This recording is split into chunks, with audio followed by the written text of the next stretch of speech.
예수 믿는 사람들이 이 땅에서 뭐 애써야 될 게 참 많은데 그 중에서 이 생각이 좁아지지 않도록, 그래서 이 생각의 지경을 넓히는 걸 계속 우리가 힘쓰고 또 이 문제를 놓고 하나님께 또 은혜를 구해야 된다고 생각을 합니다. 이 죄성을 가진 인간은 틈만 나면은 생각이 좁아져서 이제는 뭐 내 생각만 항상 옳다는 식으로 주장하고 내가 본 것만 정확하다는 식으로 이런 편협된 주장을 하기가 쉬운 게 인생입니다. 그렇기 때문에 많이 노력을 해야 되는데요. 사실 이건 뭐 나이 들어감의 문제라고 저는 그 생각을 해봅니다. 요즘에 제가 이제 아침에 샤워를 하고 거울을 쳐다보면은 눈이 점점 작아지는 것 같아요. 원래부터 뭐 크지도 않았는데 눈이 막 점점 작아져서 이게 인생의 법칙이 이런 건가? 그래서 요즘에 우리 동기 목사님을 만나든지 친구 목사님 오랜만에 만나면 눈부터 봐요. 이 사람은 안 작아졌나 보니까 대부분이 다 작아지는 것 같아요. 여기에 뭔가 이 법칙이 있지 않을까? 저는 하나님께 이렇게 기도합니다. 지금 육신의 눈이 작아지는 거야 뭐 어떡하겠습니까? 이 나이에 뭐 쌍꺼풀 수술을 하겠습니까? 뭘 어떻게 하겠습니까? 그러나 하나님, 육신의 눈은 이렇게 작아지지만 마음의 눈은 더 커지고 마음의 눈은 더 넓게 볼 수 있는, 그래서 나이가 들수록 편협해지지 않기를 원합니다. 그런 기도가 자꾸 저를 위해서 이렇게 나오는 걸 느낍니다. 이런 점에서 저는 요즘에 창세기 15장에서 하나님께서 아브라함에게 들려주신 말씀 한 구절이 이제 종종 떠올려지는데요. 세 번역으로 창세기 15장 5절을 보십시오. 주님께서 아브라함을 데리고 바깥으로 나가서 말씀하셨다. 하늘을 쳐다보아라. 내가 셀 수 있거든 저 별들을 세어보아라. 그리고는 주님께서 아브라함에게 말씀하셨다. 너의 자손이 저 별처럼 많아질 것이다. 지금 아브라함이 자기의 좁은 눈으로 상황과 현실을 보면서 답답함을 토로하니까 주신 말씀인데, 어떤 답답함을 토로했는가 하면은 2절입니다. 그 앞에 나오는 아브라함이 이르되 주 여호와여 무엇을 내게 주시려 하나이까? 나는 자식이 없사오니 나의 상속자는 이 다메섹 사람 엘리에셀이니이다. 지금 아브라함이 자기 세계에 갇혀가지고 자기가 보는 것만 가지고 판단할 수밖에 없다가 보니까 이 자녀 없음에 대한 그런 안타까움을 토로하니까 하나님은 이리 좀 나와봐라. 그리고 저 하늘의 별을 보라고 그랬습니다. 여기에 참 의미가 있는 거 아니겠습니까? 자꾸 우리는 우리 경험 세계에 함몰되고 내가 보고 있는 이것밖에는 더 해석할 도구가 없다가 보면은 점점 나이가 들수록 그렇게 우울해지고 자기가 초라해질 위험이 있다는 것 아니겠습니까? 그래서 저는 이런 의미에서 하나님의 대안은요, 갈수록 그렇게 좁고 폐쇄적인 것만 보는 것이 아니라 하나님의 이 창조 세계, 저 하늘을 바라봐라, 저 별들을 좀 봐라. 제가 왜 이런 생각을 하게 됐느냐 하면, 이제 오늘 우리 사도신경의 이 부분을 다룰 예정이거든요. 하늘에 오르사 전능하신 하나님 우편에 앉아 계시다가 성자 예수님에 관한 내용들을 지금 사도신경에서 쭉 고백을 하는데, 모든 말씀이 다 의미가 있지만 저는 여기에 나오는 하늘에 오르사, 그 다음에 전능하신 하나님 우편에 앉아 계시다가, 이게 우리 인생에 굉장히 의미가 있는 중요한 내용을 담고 있다고 저는 생각을 합니다. 제자들이 예수님이 십자가에서 죽으셨을 때 제자들이 가졌던 상실감이 얼마나 컸겠습니까? 그런데 그들의 패러다임이 부활로 바뀐 거 아닙니까? 이 땅의 삶은 끝이 아니라는 거, 부활하심으로 한번 눈이 떠여진 제자들인데요. 그리고 오늘 이 사도신경에서 하늘에 오르사, 예수 그리스도의 승천이라고 하는 이 놀라운 사건이 완전히 제자들의 생각의 패러다임을 바꾸어 놓은 겁니다. 이게 얼마나 큰 영향을 미쳤는가 하면은 누가복음에 이런 내용이 나옵니다. 오늘 본문과 같은 사건을 그대로 기록하고 있는데, 자, 누가복음 24장 50절을 보십시오. 예수께서 그들을 데리고 베다니 앞까지 나가사 손을 들어 그들에게 축복하시더니 축복하실 때에 그들을 떠나 하늘로 올려지시니, 예수님의 성천을 지금 제자들이 목도한 거거든요. 그랬더니 그 다음 52절 53절을 보십시오. 그들이 그에게 경배하고 큰 기쁨으로 예루살렘에 돌아가 늘 성전에서 하나님을 찬송하니라. 누가복음이 이렇게 하고 끝이 납니다. 달라진 게 하나도 없거든요. 예수님은 십자가에 못 박았던 그 악한 것들이 여전히 득세를 하고 있고, 여전히 지금 자기들은 생명의 위협을 느끼고 있는데, 그들이 부활하신 예수 그리스도를 만나고 예수 그리스도의 성천을 목도하고 나서는 삶의 태도가 달라진 거예요. 왜 이런 태도가 바뀌게 됐을까 생각해 보면은 예수님의 성천을 통해서 그들의 생각의 지경이 넓어진 거예요. 그리고 그들의 삶의 패러다임이 주님의 패러다임으로 바뀌어지고 나니까 이 땅에서 자기를 위협하는 그 사람들에 대하여 뭐 두려움이 사라졌다 그럴까요? 사실은 보통 이제 설명하기를 사도행전에서 예수님의 제자들이 그렇게 용사가 됐던 거는 사도행전 2장의 그 성령 강림, 이 사건으로 성령님을 경험하고 제자들이 담대하게 복음을 전했다고 그렇게 해석을 하는데 맞는 해석입니다. 그러나 저는 그 출발이 사도행전 2장에서의 성령 충만을 경험하는 것 이전에 사도행전 1장 오늘 본문에서 이미 제자들이 하늘에 오르사 예수 그리스도의 성천을 목도하면서 그때부터 변화의 출발이 시작됐다고 저는 생각을 합니다. 여러분은 어디까지 보고 계세요? 여러분은 어디까지 보고 계시느냐고 질문 드렸을 때 여러분이 보시는 거기까지가 여러분 인생의 넓이에요. 이런 의미에서 저는 오늘 살펴보게 될 사도신경 하늘에 오르사 전능하신 하나님 우편에 앉아 계시다가 이 의미를 참 깊이 생각을 하는데요, 이 두 파트로 나누어 생각할 수 있습니다. 먼저는 하늘에 오르사, 그리고 그 다음에 전능하신 하나님 우편에 앉아 계시다가, 이 둘을 나누어 설명을 드리려고 하는데요, 여기 나와 있는 하늘에 오르사라는 이 말씀의 의미에 대하여 예수님께서 제자들에게 들려주시는 내용들을 보면 두 가지 의미로 우리가 이것을 설명할 수가 있을 것 같습니다. 하늘에 오르사의 첫 번째 의미는 성령님을 보내주시기 위함의 의미예요. 요한복음 16장 7절 그러나 내가 너희에게 실상을 말하노니 내가 떠나가는 것이 너희에게 유익이라. 내가 떠나가지 아니하면 보혜사가 너희에게로 오시지 아니할 것이요 가면 내가 그를 너희에게로 보내리니. 또 13절 그러나 진리의 성령이 오시면 그가 너희를 모든 진리 가운데로 인도하시리니.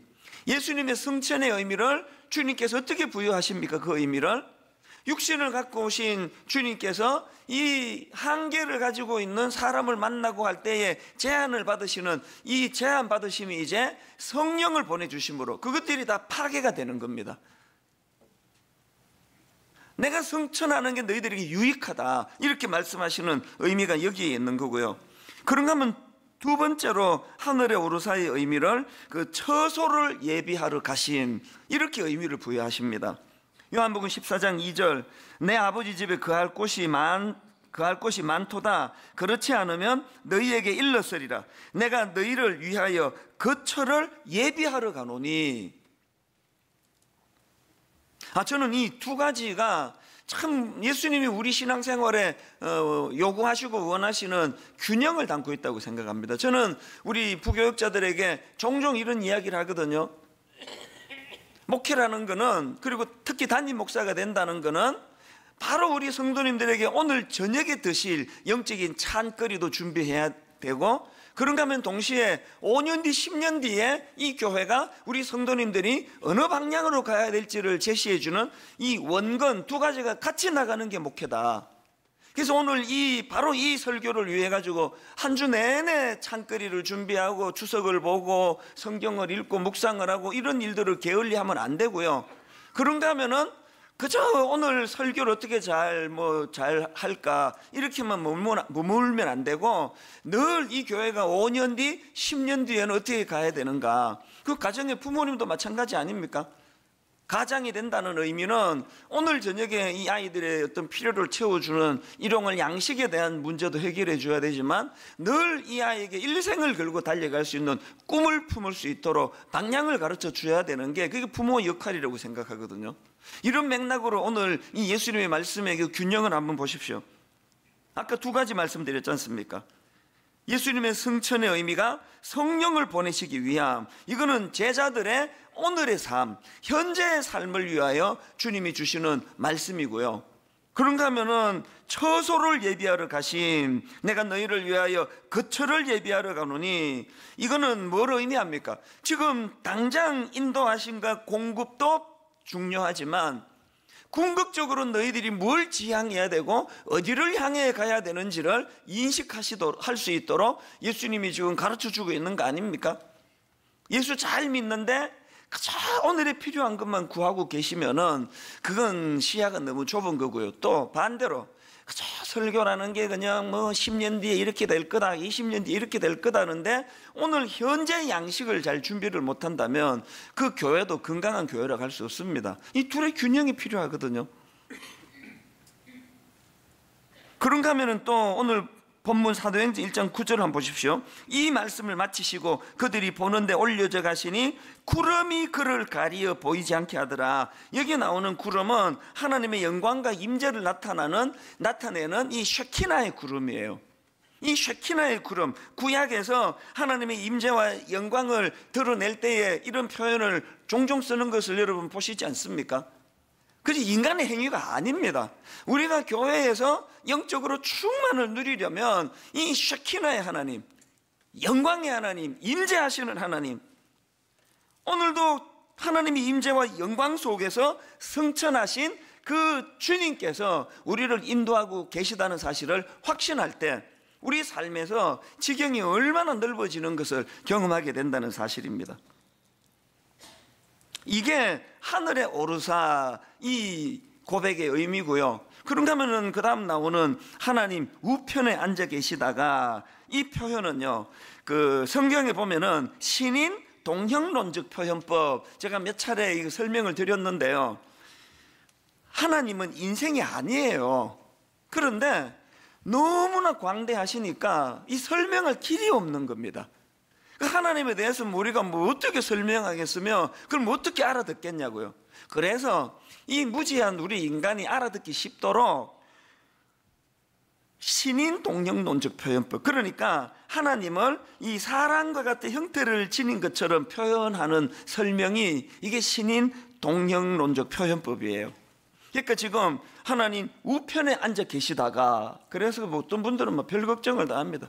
계속 앉아만 있으면 허리 아프실 텐데, 그런 건 우리 오해하는 거예요. 여기서 앉아 계시는 게 그런 차원이 아닙니다. 한마디로 말하면 여기 하나님 우편에 앉아 계시다가는 이 표현은 그 통치하심을 뜻하는 의미예요. 황제가 그 보좌에 앉아 계시다, 이 이미지는 그 다스리다, 통치하다는 그 상징을 나타내는 표현 아니겠습니까? 왕으로서 이 세상을 다스리신다는 의미를 우린 이렇게 고백을 해드리는 거거든요. 그런가 하면은 여기 나와 있는 하나님 우편에 앉아 계시다가, 이 성경에서 우편, 성경에서 오른편은 능력과 위엄을 나타내는 표현입니다. 시편 138편 7절에 보니까 내가 환난 중에 다닐지라도 주께서 나를 살아나게 하시고 주의 손을 펴사 내 원수들의 분노를 막으시며, 그 다음 보세요, 주의 오른손이 나를 구원하시리이다. 이 오른손이 나오죠.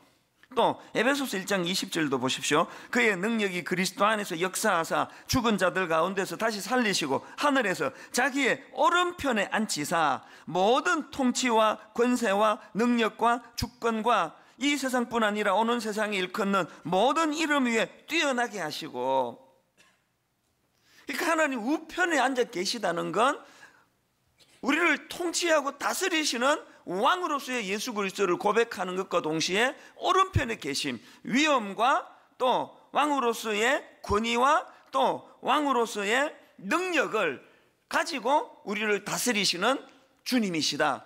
이 고백에는 이런 의미들이 담겨져 있는 겁니다. 그런가 하면은 또 하이델베르크 문답 50문에 이런 질문과 답이 나옵니다.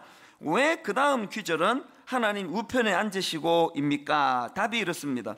그리스도께서는 하늘에 오르셔서 하나님 우편에 앉으셨는데, 그곳은, 잘 들어보세요, 그곳은 그분이 교회의 머리이시고 그분이 교회의 머리이시고 성부께서 그를 통하여 만물을 다스리고 계심을 보여주는 곳입니다.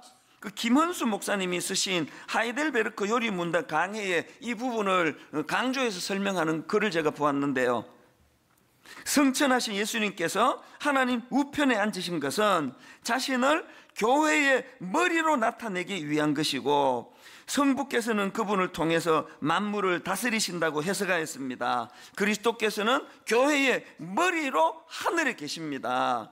그래서 에베소서 1장 22절, 또 만물을 그의 발 아래에 복종하게 하시고 그를 만물 위에 교회의 머리로 삼으셨느니라. 그래서 여러분들이 이제 사도신경을 고백할 때마다 하나님 우편에 앉아 계시다가 이렇게 고백할 때는 뭘 우리가 고백해 드리는 거예요? 교회의 주인이 그리스도가 되시다는 거, 이 교회의 머리가 되신다는 걸 고백하는 표현이에요. 여러분, 여기에 지금 한국교회의 문제점, 그리고 또 반가운 거, 한국교회의 대안이 여기 있는 거 아닙니까? 사도신경을 고백하실 때마다 교회의 머리가 예수 그리스도가 되신다, 교회의 주인은 항상 예수 그리스도가 되신다, 그분이 쉐키나의 영광으로 승천하셔서 오늘도 우리를 다스리신다, 이 원리를 고백하실 때마다, 사도신경 고백하실 때마다 마음의 순리로 자리 잡는 은혜가 있기를 주님 이름으로 축복합니다. 자, 이제 조금 더 구체적으로요, 그래서 이제 우리가 이 사도신경을 고백할 때마다 꼭 기억해야 될 두 가지 포인트가 있는데요, 첫 번째 포인트가 뭐냐, 하나님 나라를 향한 이 사모함을 회복해야 된다는 게, 사도신경 고백할 때마다 기억하십시오. 사도행전 1장 9절을 보십시오.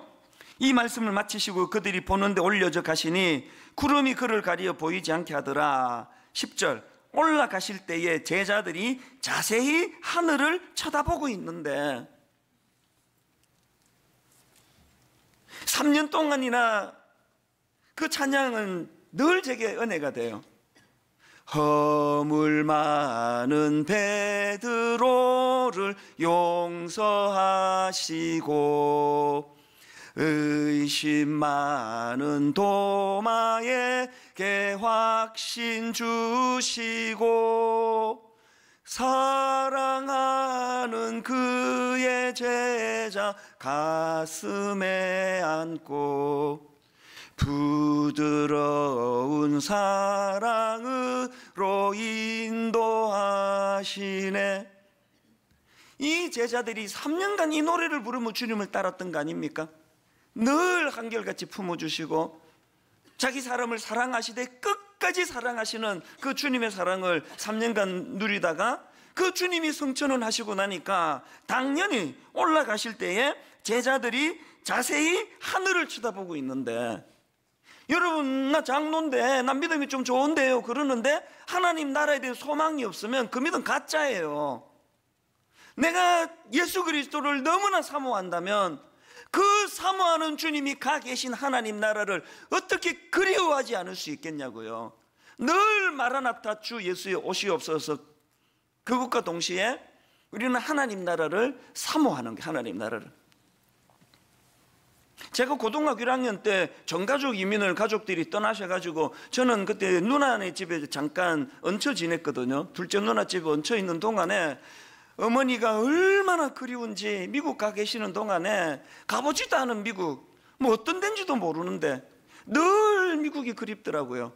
미국이라는 나라가 뭐 어떤 나라인지도 모르고 저는 뭐 그 나라가 뭐 어떤 줄도 모르지만 사랑하는 어머니가 가 계시는 나라기 때문에 늘 그 나라에 가고 싶고 그 나라가 그립고 결국은 따라갔지 않습니까?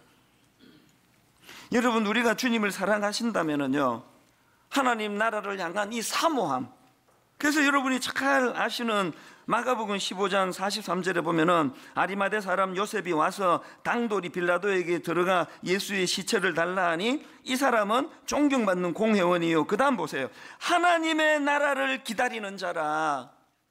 근데 정말 내가 주님께 이런 평가만 받으면 내 소원이었겠습니다. 이 찬수 목사는 그저 교회 키우는 데만 관심이 많은 자라, 이런 평가는 받고 싶지 않습니다. 여러분, 이 아리마대 사람 요셉이 하나님 앞에 어떤 평가를, 하나님의 나라를 기다리는 자라, 이런 간절함이 있으니까 당돌하게 빌라도에 가가지고 예수의 시체를 달라고 말할 수 있는 담대함이 생기는 거 아닙니까? 여러분, 우리의 꿈은, 우리의 비전은, 믿음의 담대함은 하나님 나라를 사모하는 것에서 오는 줄로 믿으시기를 바랍니다. 그런가 하면 또 하나, 골로새서 3장 1절 2절을 보십시오. 그러므로 너희가 그리스도와 함께 다시 살리심을 받았으면 위의 것을 찾으라. 거기는 그리스도께서 하나님 우편에 앉아 계시느니라. 위의 것을 생각하고 땅의 것을 생각하지 마라. 하나님 우편에 앉아 계신 그리스도를 늘 위의 것을 생각하고 묵상하고 그분을 그리워하면 어떤 좋은 현상이 나타나느냐. 바로 그 다음 나오는 5절을 보세요. 그러므로 땅에 있는 지체를 죽이라. 곧 음란과 부정과 사욕과 악한 정욕과 탐심이니. 오늘 한국교회가 살아나는 길은 이거예요. 목사고 장로고 신문에 너무 자주 나오는 거 아닙니까? 누가 성추행했다? 누가 공고횡령했다? 누가 무슨 짓을 했다? 이 너무 자주 나오는 거 아닙니까? 이걸 막을 수 있는 유일한 대안이 있다면 골로새 3장 5절에서 제시하는 말씀이 뭡니까? 위의 것을 사모하라는 게, 그리스도께서 하나님 우편에 앉아 계신다. 위의 것을 사모해라. 땅의 것을 생각하지 마라. 그러면 이런 저질스러운 음란과 부정과 사욕과 악한 정욕과 탐심, 애쓰지 않아도 저절로 없어지는 겁니다. 저는 분당 우리 교회 거룩한 교회 되기 원합니다. 여러분의 담임 목사 능력은 없다 소리는 들어도 너무나 불결한 목사라는 평가는, 이거는 끔찍한 이야기 아닙니까? 설교는 잘 못한다 소리 들어도 우리 담임 목사는 거룩한 목사야. 우리 담임 목사 거짓말 안 해. 우리 담임 목사는 하나님 앞에 신령한 목사야. 그러려면 어떻게 해야 된다고요? 어려운 거 없습니다. 주님 계신 하나님 나라를 묵상하라는 거 아닙니까? 하나님 나라를 사모하라는 거 아닙니까? 땅의 것만 그 영적인 돼지처럼, 그 돼지 목뼈는 구조상 위를 못 본다고 그러잖아요. 계속 꿀꿀거리고 사는 인생이 아니라 내 사모하는 주님 계신 그 나라를 사모하면서 이 땅의 더러운 행실들이 깨끗이 치유되는 믿음의 형제 자매들 되시기를 바랍니다. 그런가 하면 두 번째로, 여러분, 우리가 사도신경을 고백할 때마다 무슨 포인트를 가지고 고백해야 되느냐, 그리고 사모해야 되는 게 뭐냐? 하나님 나라를 향한 헌신의 회복이에요. 헌신의 회복.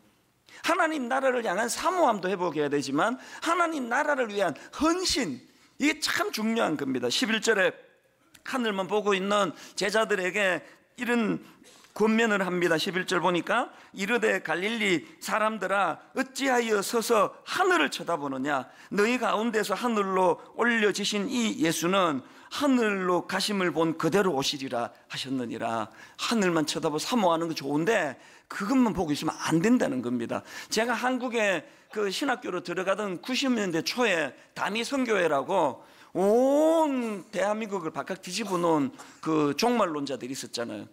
그래가지고 이제 1992년 제 기억으로 10월 28일인가 이제 예수님 오신다고 재림하신다고 막 집 팔고 논 팔고 다 교회에다 갖다 바치고 막 모여가지고 그냥 흰 옷 입고 찬송만 부르던 그 가슴 아픈 현상, 그게 다 이단이에요. 그 집 팔고 논 팔아가지고 그러면 가난한 사람한테 주든지. 그 1992년 10월 28일 교회가 또 주님의 이름이 얼마나 조롱을 당했냐고요. 진짜 이 시대가 말세라고 생각이 되면 오히려 더 분주하게 하나님 나라를 위하여 더 헌신하고 더 열정을 가지고 달려가야지. 공부도 안 하고 수능시험 준비도 안 하고 직장도 안 다니고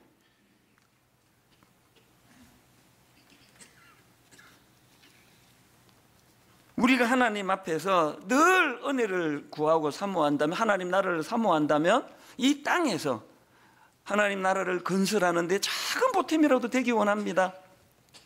전에 제가 저희 어머니가 한 3, 4년 전에 한국을 방문하신 얘기를 드렸지 않습니까? 그 어머니가 모처를 모셔서 이 아들이 이게 무지해요. 막 어떻게라도 구경 하나 더 시켜드리려고, 그때가 또 봄이라 가지고 막 그 개나리 구경도 시켜드리고 또 뭐 진달래 구경도 시켜드리고 막 여기저기 막 벚꽃이 그렇게 좋답니다. 그럼 모시고 가고 그 미국 들어가시기 전날까지 막 과하게 이제 했더니 이게 병으로 오신 거예요. 그래서 이제 절망적인 소식이 들려지더라고요. 지금 중환자실에 가 계시는데 못 넘기실 것 같다는 거예요.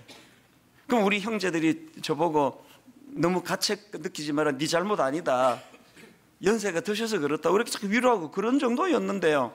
며칠 전에 제 아내하고 그때 이야기를 우연히 나누다가 무슨 이야기를 하는가 하니까 그때 뭐 그 신우이한테 들었다고 그러던가 깜짝 놀랄 이야기를 하는 거예요. 그 어머니가 막 사경을 애매시다가 잠깐 정신이 이제 들어오시면 막 너무 좋아하시고 기뻐하신다고, 나 이제 주님 만나러 간다고, 드디어 이제 내가 이제 사랑하는 주님 만나러 간다고 너무너무 기뻐하시다는 거예요. 그러다가 또 사경을 애매시고 그랬는데 기적같이 살아나시, 기적같이. 지금도 뭐 한 3, 4년이 지났는데도 여전히 지금도 건강하게 계시거든요. 왜 주님은 당신의 딸이 그렇게 죽어 주님께 가기를 사모하시는데 왜 그때 왜 안 데리고 가시는 거예요? 그때 데리고 가시면 그 소원이 이루어지는 것처럼 기쁘게 인생을 마무리하실 텐데 왜 안 데리고 가시느냐고요. 왜 안 데리고 가신다고요? 그분의 막내 아들이 분당에서 목회를 하고 있거든요. 철딱서니도 없고 판단력도 흐리고 그런데 여전히 그 어머니의 기도가 필요하거든요. 새벽마다, 이런 새벽마다 일어나 우리 아들 이찬수 목사를 불쌍히 여겨달라고.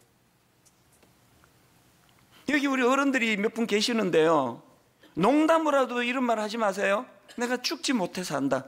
그 하나님 굉장히 싫어하는 말씀이에요. 네가 어떻게 죽지 못해서 사니? 네가, 내가 살려줘서 사는 거지. 어떻게 죽지 못해서 산다는 말을 하느냐. 네가 오늘도 호흡이 있는 거는 이 땅에서 네가 사명이 있기 때문이야. 사명. 그렇게 허송세월을 하려면 얼마나 억울하니. 여기 뭐 우리 어머니보다 연세 많은 분 계세요. 95세보다 많으시는 분에 대해서는 내가 모르겠습니다만 95세 된 저희 어머니도 사명을 따라 새벽마다 아들 위해서 기도하신다면 우리 어른들 분명히 여러분 확신하세요. 이게 축복이에요, 축복. 하나님이 여러분을 통해 아직 사명이 있다. 근데 뭐 어른이 딱 깼는데도 나 왜 사는지 모르겠다 그러면 그때부터 저 위해서 기도해 주시기 바랍니다. 우리 담임 목사 위에 기도하라고 그러나 보다 그 기도해 주시면 되는 겁니다. 결론을 맺으면서 여러분 제가 참 우리 하나님은 제게 너무 자상한 분이에요. 오늘의 이 설교 마무리를 잘 지을 수 있도록 예화를 제공하기를 원하셔서 TVN 제작진의 마음을 흔들어 움직이셔서 지난 월요일 날 제 방송을 제가 우연히 봤거든요. TVN에 보니까 응답하라 1988 그거를 이제 제 방송으로 보여주는데 신기하게도 딱 요 대목을 제가 봤습니다. 중간에 거기에 이제 그 주인공이 그 고등학교 여학생 아닙니까? 덕선이라고. 그 이제 여학생이 이제 그 자기 눈으로 이제 쭉 이제 그 나레이션이 돼가지고 뭐 설명도 하고 이제 그렇게 하는데요. 얘 할머니가 돌아가신 거예요. 그러니까 이제 그 아버지의 어머니, 그러니까 할머니가 돌아가시고 옛날에는 장례를 다 앞마당에서 치렀잖아요. 전도 굽고 손님 대접도 하고 식사도 드리고 이제 그런 내용이 지금 그 드라마에서 펼쳐지더라고요. 보니까요, 이 여고생이 보니까 이게 어른들이 하나도 슬퍼하지 않는 거예요. 고모들은 와가지고 막 반지 자랑하고 막 낄낄거리고 웃고 또 자기 아빠한테 너무 실망을 한 거예요. 아니 지금 자기 엄마가 돌아가셨는데 저렇게 슬퍼하지 않을 수 있느냐고. 그래서 자기 언니하고 너무 실망이라고 막 그러면서 막 울먹울먹하면서 우리 할머니가 너무 불쌍하다고 막 그러는 거예요. 그러니까 저런 아들 딸 그동안 믿고 사신 게 너무 불쌍하다는 그런 뜻이겠죠. 너무 이제 실망을 해 있는데요. 그러고 있는데 이제 쭉 드라마가 전개가 되다가 그 큰아버지가 이제 미국에 사시는 분이 계시나 봐요. 이분이 무슨 뭐 사정이 있으셔가지고 장례식에 늦게 나타나신 거예요. 그래서 이제 느지막하게 밤 늦게였던 걸로 새벽이었는지 밤 늦게 나타나서 자기 아버지 이름을 불러요. 누구야? 자기 동생이니까. 그랬더니 이 아버지가 얼어붙는 거예요. 그러더니 이제 자기 형에게 와락 달려가가지고 통곡을 하는데요. 못한다고 이제 왔어. 못한다고 이제 왔어. 그러면서 이제 그 걸쭉한 전라도 사투리 너무 정겨워요. 전라도 말로 우리 어머니 불쌍해서 어떡하나, 우리 어머니 불쌍해서 어떡하나, 우리 어머니 뭐가 급해서 왜 이렇게 빨리 돌아가셨냐고 울음이 터지는데요. 그 고모들하고 자기 아버지하고 미국에서 온 큰아버지하고 부둥켜 안고 통곡을 하는데 그때 이 아이가 오해가 풀린 거예요. 이 아이가 막 울면서 이제 그 나레이터가 돼가지고 설명을 하는 그걸 보고 제가 울었습니다. 감정이입이 돼가지고 그 아이가 이런 그 나레이션을 펼치더라고요. 어른도 아프다. 어른은 그저 견디고 있을 뿐이다. 어른으로서의 일들에 바빴을 뿐이고 나이의 무게감을 강한 척으로 버텨냈을 뿐이다. 어른도 아프다. 제 아내랑 같이 보고 있어서 막 그 눈물을 참으려고 애를 많이 쓰는데도 너무 감정이입이 되는 거예요. 제가 너무 불쌍한 거예요. 이런 면에서 분당 우리 단임 목사로 살아가는 이 무게가 얼마나 무거운지 그냥 견디는 거거든요. 그냥 참아내는 거거든요. 제가 왜 지방 집회를 가끔씩 가는지 아세요? 너무 신기해요. 두통에 근육통에 막 이것저것 머리 아프다가요, 경부고속도로 톨게이트를 빠져나가는 순간 다 나아요. 분당만 벗어나면 아픈 거 하나도 없습니다. 미국 집회 왜 가끔씩 가는지 아세요? 인천공항에서 비행기 이륙하는 순간에 하늘 문이 열리고 성령이 비둘기같이 임하면서 평화로다. 근데 정말 이상한 게 미국 집회 강행군할 때가 많거든요. 이 주에서 수목 금토 주일하고 새벽 비행기 타고 다른 주로 가가지고 그날 월화수 집회하고 어떨 때 주일날 설교를 5번 6번 할 때도 있는데 이상하게 하나도 안 아파요.